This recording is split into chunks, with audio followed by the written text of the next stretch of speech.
There is actually some discussion by the current Biden administration because we know that water is not only uh, a, a, a grounds for great discussion, but it's also a bit of a political issue in the West. And chronic overuse has really depleted reservoirs around Los Angeles, Las Vegas. You now have farmers that are being asked to cut their water usage by a third.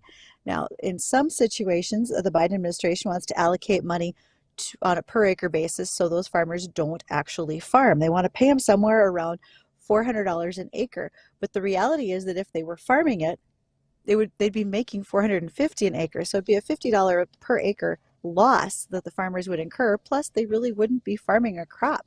So right now, those are some ongoing discussions that are going out there.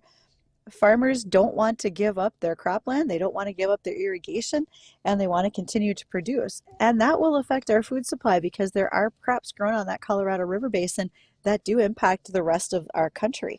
So right now, those water worries, well, they're making some volunteer fallowing, if you will, leaving land a little more attractive. But overall, it seems like there's a movement amongst the farmers, as they say. It feels like they're being asked to turn that land back into desert ground. And so we'll see where it leads, but we know that just 1 year of heavy snowpack isn't going to take them out of what's been a very severe drought in the West. Okay, I got several questions on this for you. I figured Bridget. you might. I Yeah. actually have lots of questions on it. So Okay. the Biden administration wants to offer these farmers $400 per acre to not farm it, correct? They're not buying the land for 400 acres. It's just not to farm it for a year, correct? Or a season? Right. Or at least 1 year, potentially longer. But yes, this would just be a set aside for a time. It is not taking the land back Okay. into possession And by if somebody they else. were to farm it, they would average out 450. So like you just said, they'd be losing $50 per acre if they were to farm. Does that Correct. include all of the cost associated with it, all the fuel you got to use to burn through, all the prices of everything, or is that just the revenue you would make off of the field? I think that's your revenue after your costs is Okay. what this farmer was describing. Now, this is also affecting cropland. This does not take into account anyone with livestock. Because remember, you can't just shut off livestock or tell them you guys are going to be a little thirsty for a while. Yeah, Doesn't right. work like It that. definitely doesn't. So if they were to do that and people were to get on board with this, I got two different directions I'm going to go with this. The first one is, what does it do to the land? What happens to the land if they're not there farming on it for 1 or 2 seasons? Does it degrade? Does it stay the same? Or is that land actually getting better or more fertile in your opinion? Well, if there's no crop growing on it, my concern would be, is there going to be a cover crop that's applied to it in order Hmm. to hold soil down, or are we going to worry about erosion?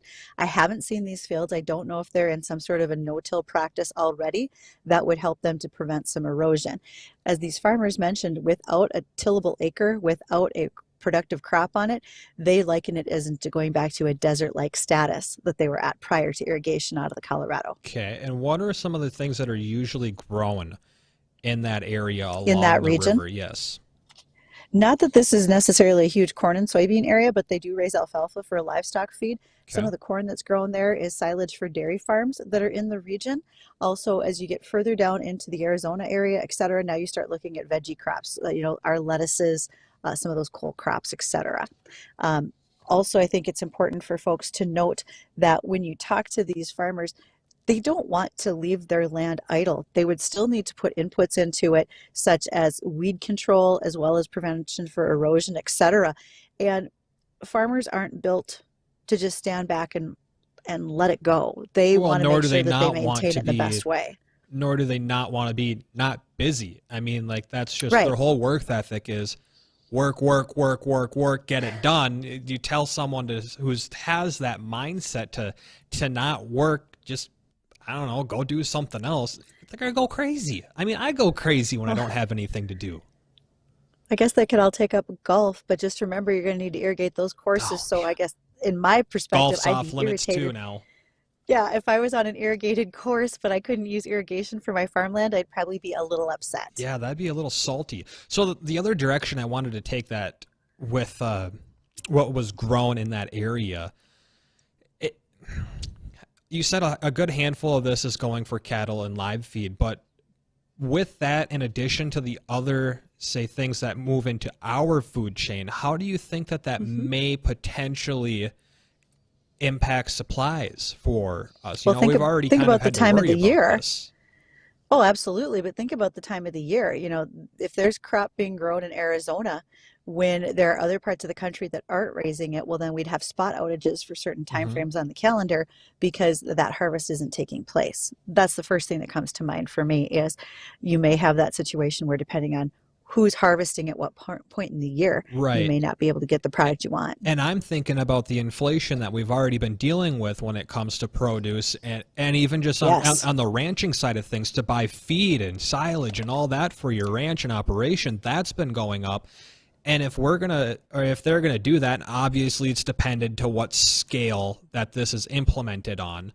But that would cause a lower supply, and in exchange, you would probably likely see higher prices for some of those items, at least in the maybe immediate area that those goods are dispersed to. It's a continual supply and demand. If you have a higher demand with less of a supply, price will go up. So yes, that would be the case.